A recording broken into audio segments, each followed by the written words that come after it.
Ladies and gentlemen of the shadows, welcome once more to the shadow behind you, where the forgotten whispers of the past claw their way back into the light, or rather, into the encroaching darkness that never truly leaves us.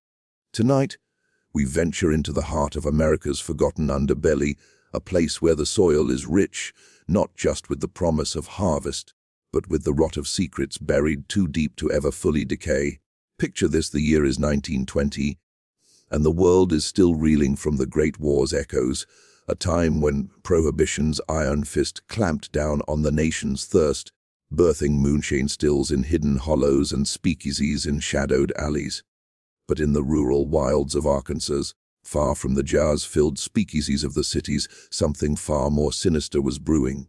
Arkansas in 1920, a land of rolling Ozark hills, dense pine forests that swallow the sun before it can touch the ground, and rivers that wind like veins through the earth, carrying away the sins of those who dare to live beside them.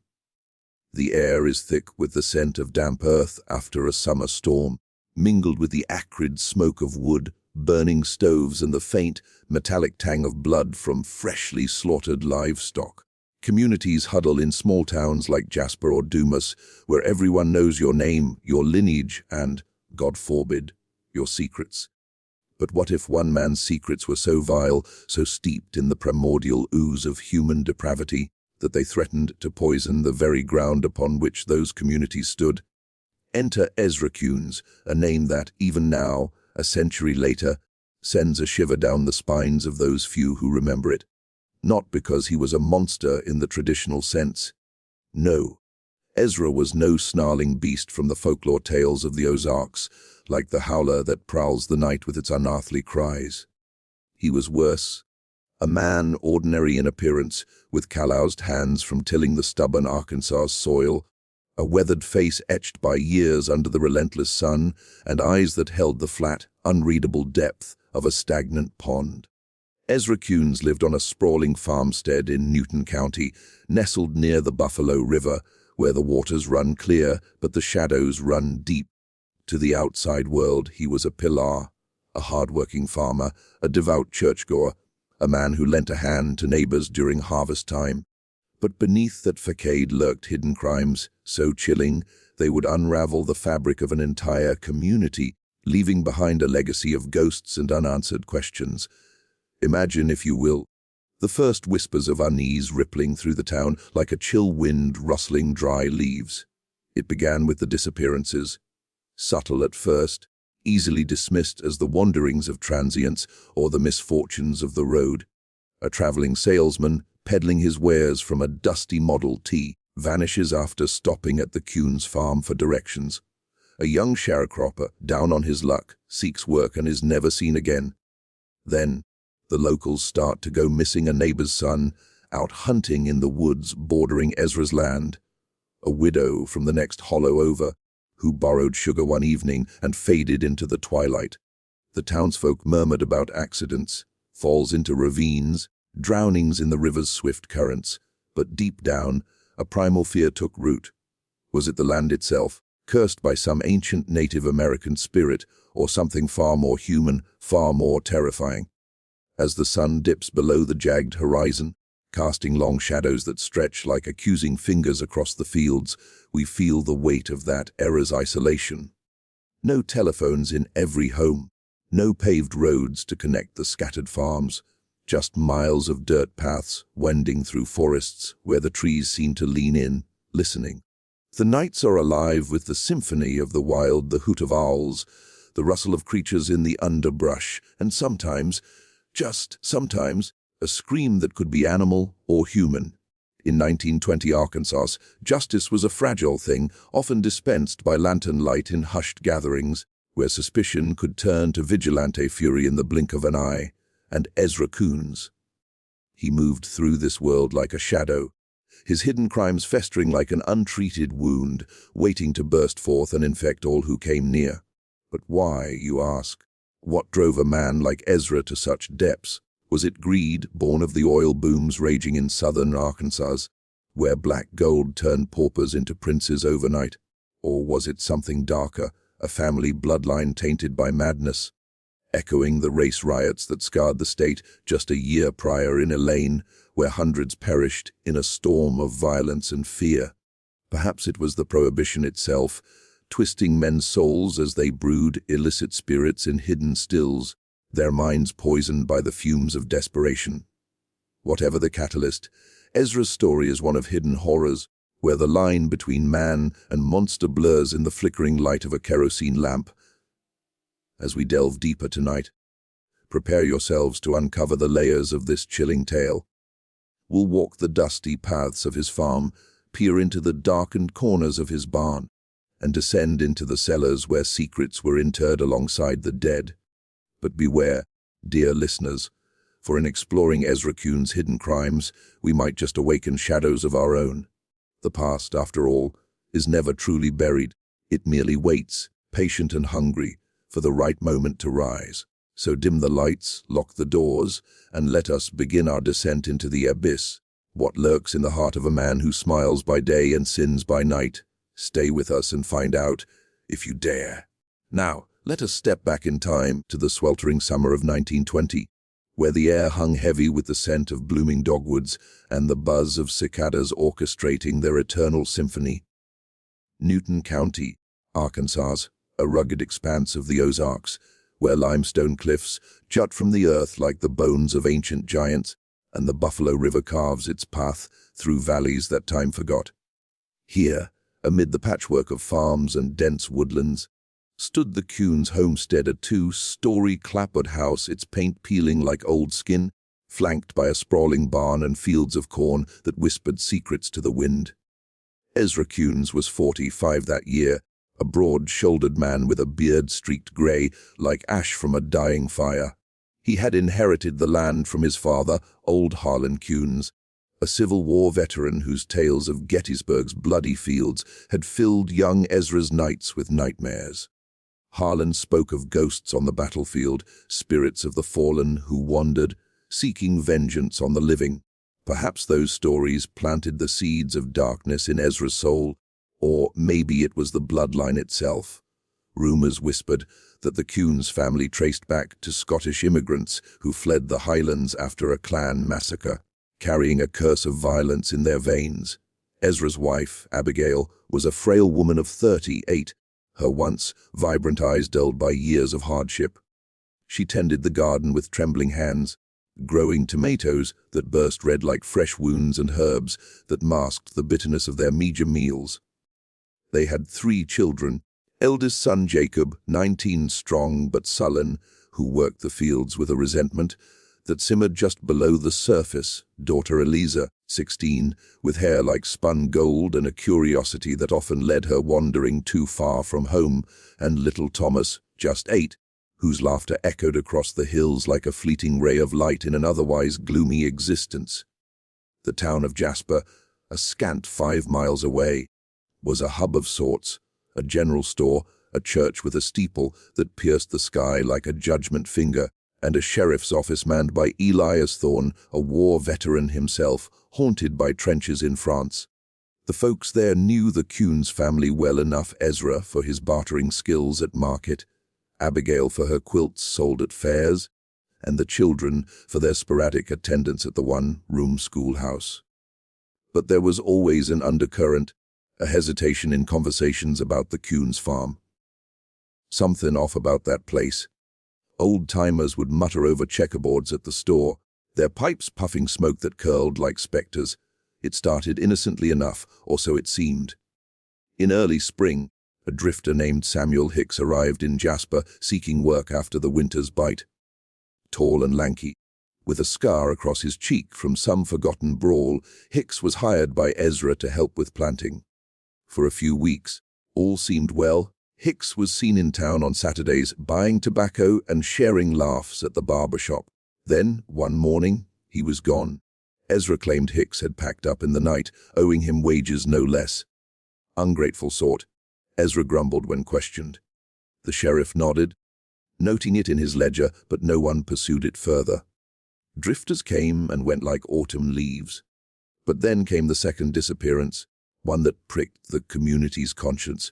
Young Billy Hargrove, the 15, year-old son of neighboring farmer Jed Hargrove, vanished while hunting rabbits in the woods bordering the Coones property. Billy was a bright lad, known for his freckles and infectious grin. He set out at dawn with his shotgun and faithful hound Buster. By dusk, Buster returned alone, whining and bloodied around the muzzle. Search parties scoured the woods, lanterns bobbing like will-o'-the-wisps calling Billy's name into the void. Ezra joined them, his face a mask of concern, even offering his barn as a resting spot. But Billy was never found, not a trace. Not a scrap of clothing snagged on a thorn. Whispers grew louder. Abigail Coones grew paler, her quilts unfinished on the loom. Jacob avoided town, burying himself in work, while Eliza's wanderings became more frequent, as if seeking escape. Little Thomas spoke of bad dreams, of shadows in the cellar where Papa stored the winter preserves. The cellar, a dank hole beneath the house, accessed by a trapdoor in the kitchen floor, its walls lined with shelves of jars glinting in the dim light. What secrets did it hold? Ezra forbade the children from entering, claiming rats and rot. As summer wore on, the heat wave gripped the land, drying creeks to cracks and turning fields to dust. That's when the third victim emerged, or rather didn't.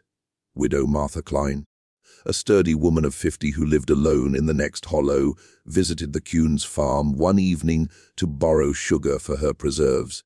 She was seen leaving at twilight, her shawl wrapped tight against the cooling air. But she never made it home.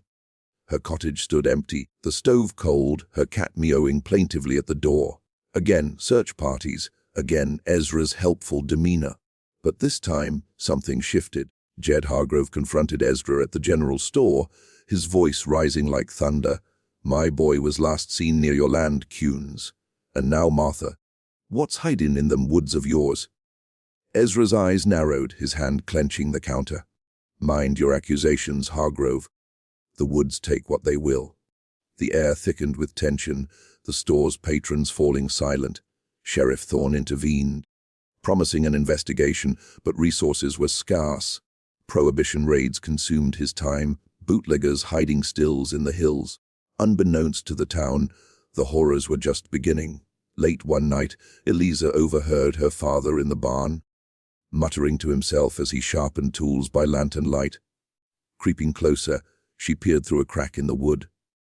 There, in the flickering glow, Ezra dragged a sack, heavy, stained dark, toward a freshly dug hole in the dirt floor. The sack twitched, a muffled groan escaping. Eliza fled, heart pounding, but said nothing, fear sealing her lips. The narrative builds slowly, like storm clouds gathering. More disappearances followed. A pair of oil prospectors from down south, drawn by rumors of black gold beneath the Ozarks, last seen negotiating with Ezra over land rights. Their automobile left abandoned on the dirt road, keys still in the ignition. The town buzzed with fear, churches filling for extra services, prayers warding off the devil in the hills. Abigail withdrew further, her health failing, whispers of poison in her tea. Jacob, tormented, confronted his father one stormy evening. "Pa, what's in the cellar?" "I hear things." Ezra's response was a backhand that sent Jacob sprawling. "Question me again, boy, and you'll join him." The hidden crimes were cracking the family's facade, the shadows lengthening. As part I draws to a close, the stage is set for the unraveling. The Buffalo River swells with rain, threatening to unearth what lies buried. And in the darkness, Ezra Coones smiles, his secret safe for now. The storm broke in August 1920, literal and metaphorical, as thunderheads rolled in from the west, unleashing torrents that turned roads to mud and rivers to raging beasts. The Buffalo River, usually a gentle companion to the Ozark farms, swelled beyond its banks, clawing at the earth with watery fingers. It was during this deluge that the first evidence surfaced literally. A sharecropper named Amos Reed, checking his flooded fields, stumbled upon a horror as a human hand, pale and bloated, protruding from the eroded riverbank near the Coones property line. Clutched in its fingers was a locket engraved with M.K. Martha Klein. Word spread like wildfire through Jasper, igniting a powder keg of suspicion. Sheriff Thorne, his badge heavy with duty, assembled a posse under the relentless rain. They marched to the Coones farm, lanterns swinging, rifles at the ready. Ezra met them at the gate, his shotgun casual across his arm, rain dripping from his hat brim. "What's this now, Sheriff?" Storm's no time for visits. Thorne's voice was steel. "We found something by the river, Ezra. Something that points your way." Ezra's face remained impassive, but his eyes flickered, like a predator sizing up prey. Inside the house, Abigail huddled with the children, her prayers a murmur against the thunder. The search began at dawn the next day. The ground sodden and treacherous, they scoured the woods, prodding earth with sticks, dogs sniffing the air. It was little Thomas who, in a moment of childish innocence, led them to the truth. Playing near the barn while the men searched, he pointed to the loose floorboards. Papa's secret place, he whispered to Eliza, who paled and tried to hush him. But a deputy overheard. Prying up the boards revealed a hidden pit, a makeshift grave, shallow and hasty. Inside, the remains of Samuel Hicks, his body twisted, throat slit ear to ear. The stench hit like a physical blow, rotten earth mingling in a nose-eating cloud. More digging unearthed horrors. Billy Hargrove's small frame, skull crushed, the oil prospectors bound and stabbed, and others. Transients whose names were lost to time, their bodies bearing marks of torture, as if Ezra had drawn out their suffering for some twisted pleasure. The posse turned on Ezra, who stood defiant. "You don't understand," he snarled as they bound his hands. "The land demands it. The blood keeps the curse at bay." Madness gleamed in his eyes, hinting at deeper delusions. Abigail collapsed, sobbing confessions. How Ezra had forced her silence, threatening the children. How the killing started years ago, after Harlan's death, when Ezra claimed visions of ancestral spirits demanding sacrifices to protect the family bloodline. Jacob, torn between loyalty and revulsion, fled into the woods only to return hours later, drenched and broken, with tales of Ezra's midnight rituals. Candles in the cellar, chants in a forgotten tongue, blood smeared on altars improvised from farm tools. Eliza, brave beyond her years, recounted the sack in the barn, the groan that haunted her dreams. The arrest was chaotic. Ezra fought like a cornered animal, breaking free momentarily to lunge at Thorne, his hands like claws. It took 3 men to subdue him, his curses echoing through the rain. "The shadows will come for you all!" Hauled to Jasper's jail, a squat brick building with iron bars that rattled in the wind. Ezra sat silent, his gaze fixed on some inner void. The trial that followed was a spectacle, drawing crowds from across the state. The courtroom in Harrison, the county seat, overflowed with spectators, the air thick with sweat and anticipation. Prosecutors painted Ezra as a monster, detailing each crime, the luring of victims with offers of work or shelter, the brutal murders in the barn or cellar, the bodies dumped in shallow graves or the river. Witnesses testified, Abigail, voice trembling, of Ezra's descent into madness after finding an old family journal in Harlan's trunk, filled with tales of Scottish witch hunts and blood rites. Defense argued insanity, claiming the war's horrors, though Ezra never served or moonshine poisoning warped his mind. But the evidence was damning.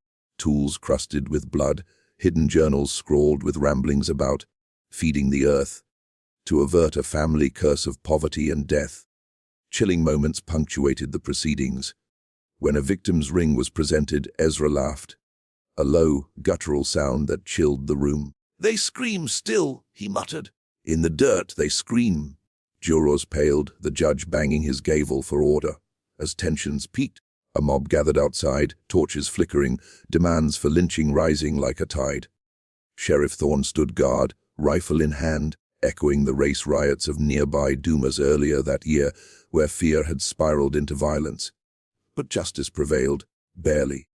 Ezra was convicted of multiple murders, sentenced to hang. The execution in the chill of October was a somber affair. As the noose tightened, Ezra's last words, "The shadow behind you, it's me." His body twitched, then stilled, but the horrors lingered. Bodies continued to surface in floods, the farm abandoned, whispers of ghosts haunting the ruins. The family fractured. Abigail succumbed to illness, Jacob vanished west, Eliza married but never spoke of it, Thomas grew up shadowed by nightmares. The Coones name faded, but the crimes echoed, a chilling reminder of hidden darkness. To fully grasp the chilling depths of Ezra Coones' story, we must peel back the layers of 1920 Arkansas, a time and place where history, culture, and folklore intertwined like the roots of ancient oaks, creating a fertile ground for both real atrocities and legendary terrors. Arkansas in the 1920s was a state in transition, scarred by the recent Great War, gripped by economic upheaval, and simmering with social tensions that often boiled over into violence. Let's explore this backdrop, blending documented facts with the eerie folklore that colored the perceptions of those who lived through it, to understand how a man like Ezra could commit and conceal such horrors. First, the historical landscape. 1920 marked the dawn of Prohibition, ratified in 1919 and enforced nationwide from January 1920. In Arkansas, this meant a surge in illegal distilleries hidden in the Ozark Hollows, where moonshiners like those in Newton County brewed corn liquor under the cover of night. The air often carried the sweet, sour scent of mash fermenting, and lawmen like Sheriff Thorne spent more time raiding stills than investigating disappearances. This distraction allowed men like Ezra to operate in shadows, perhaps even using bootlegging as a lure for victims, offering work guarding stills or transporting hooch, only to eliminate them later. Economically, the state was divided. In southern Arkansas, the oil boom exploded around 1921 in places like Smackover and El Dorado, where wildcatters struck black gold, transforming sleepy towns into boom towns overnight. Prospectors flooded in, much like the ones who vanished on Ezra's land, drawn by dreams of wealth but vulnerable in unfamiliar territory. Meanwhile, the Ozarks remained agrarian, reliant on subsistence farming, sharecropping, and timber. Newton County, with its rocky soil and isolation, bred hardy folk but also desperation, poverty that could drive a man to extremes, or provide cover for crimes dismissed as hard times misfortunes. Socially, Arkansas was a powder keg, the Elaine Massacre of 1919. Just a year prior in Phillips County, saw white mobs slaughter hundreds of black sharecroppers in a brutal suppression of union organizing, one of the deadliest racial conflicts in U.S. history. Echoes rippled statewide, fostering an atmosphere of suspicion and vigilante justice. In 1920, the Dumas race riot erupted in Desha County, where fears of a race war led to federal troops intervening. These events highlighted how quickly fear could mobilize communities, as seen in the mob outside Ezra's trial. Lynchings were rife. Encyclopedia records note numerous in the early 20th century, often of black victims but sometimes white, for crimes real or perceived. Ezra's case, though white on white, tapped into this culture of extrajudicial punishment, where accusations alone could seal a fate. Culturally, Arkansas's folklore added an eerie authenticity to such tales. The Ozarks, steeped in Scotch-Irish traditions, brimmed with legends of ghosts, monsters, and curses. The White River Monster, sighted since the 1800s near Newport, was described as a massive, serpentine beast lurking in waters much like the Buffalo River, perhaps inspiring Ezra's river disposals, or the townsfolk's reluctance to probe too deeply, fearing supernatural reprisals. The Fook Monster, or Boggy Creek Creature, a Bigfoot-like entity from southern Arkansas, embodied the wild unknown, where disappearances could be blamed on beasts rather than men. Haunted places abounded. The Crescent Hotel in Eureka Springs, dubbed America's most haunted hotel, with tales of ghostly patients from its days as a fraudulent cancer cure facility. Closer to Newton County, legends of the Ozark Howler, a black, horned creature with a blood-curdling cry, mirrored Ezra's purported visions. Folklore scholars note Arkansas's rich oral traditions, stories of the Arkansas Traveler, a humorous fiddle tune, but also darker tales like Sidney Wallace, a legendary outlaw whose ghost haunted the hills. Native American influences lingered too. The Osage and Quapaw tribes once roamed these lands, leaving behind mounds and myths of spirits guarding sacred sites. Ezra's claimed curse could echo these, blending European witchcraft with indigenous lore, as many Ozark settlers did in their folk medicine and superstitions. Educationally, this context reveals how isolation bred ignorance and fear. with limited schooling. One-room houses like the one Eliza attended, superstitions flourished. Newspapers of the era like the Arkansas Gazette reported on crimes but often sensationalized, fueling legends. Unsolved mysteries, such as the 1912 murder of Ella Barham in Boone County near Newton, where an 18-year-old was raped, murdered, and dismembered, her killer hanged amid mob threats, parallel Ezra's story eerily. That case, detailed in Remembering Ella, shows how rural Arkansas handled horrors with community outrage, swift trials, and lingering trauma. Blending fact and folklore creates unsettling authenticity.